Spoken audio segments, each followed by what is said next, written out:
dance whatsoever. It's all been a strange, happy mistake. I studied as a singer. I studied as a classically trained singer, intending to work. Always wanting to be a performer, was always drawn to that, and I think my interest in singing was very much about the song. It was about communicating something to an audience. It was completely, my physicality and how I looked was completely irrelevant, and I was very uncomfortable with how I looked, and didn't really want to be seen but wanted to be heard, and it was more important simply that the song was communicated, but don't look at me, or don't look at how I move. And yeah, I tried to work as a singer and didn't actually get enough work. It was a very practical situation that brought me into working in physical theatre and dance.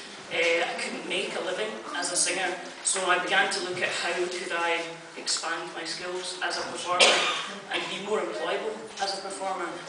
So I started looking at acting training, and I began to add these things, working with text. And it was about, I was coming up on 30, I was about 27, and having a, oh, I'm nearly 30, I'm not doing what I wanted to do with my life, I'm not performing full time. I was working partly with arts administration to pay the mortgage. And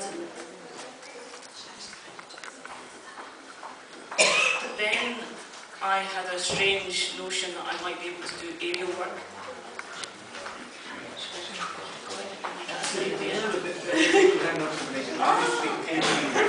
Understand my accent? Okay, sorry. It's a beautiful accent. So I had a strange notion that I might be interested in doing aerial work, trapeze, rope, because I had a lot of upper body strength. I'd used crutches since I was 14. And I began to train in aerial work, and it was through doing aerial work where I found I was kind of ahead of the game of a lot of other people that would have started training because of the strengths. There were certain things I could do incredibly easily in aerial work, and the strength was already there, and by that I came into dance by accident. I applied to do an aerial duet with a company in England, thinking nothing to do with dance, it's all up in the air, that's not dance, in my naivety. And I met a choreographer called Jess Curtis, who's an American choreographer who works mostly, who came through contact improvisation, and he introduced me to movement, and it was a kind of road to Damascus moment of being introduced to a way of moving that was, it didn't matter what your body type was, it was completely independent and individual. And he got me interested in the potential for movement and what I could do with my crutches, and the realisation that there was a lot of things I could do that nobody else could do because I have used the crutches from 14. My physicality has developed around them to enable me to do things that, in the way that a juggler works with his tools and knows how to do specific things and has trained and honed that capacity.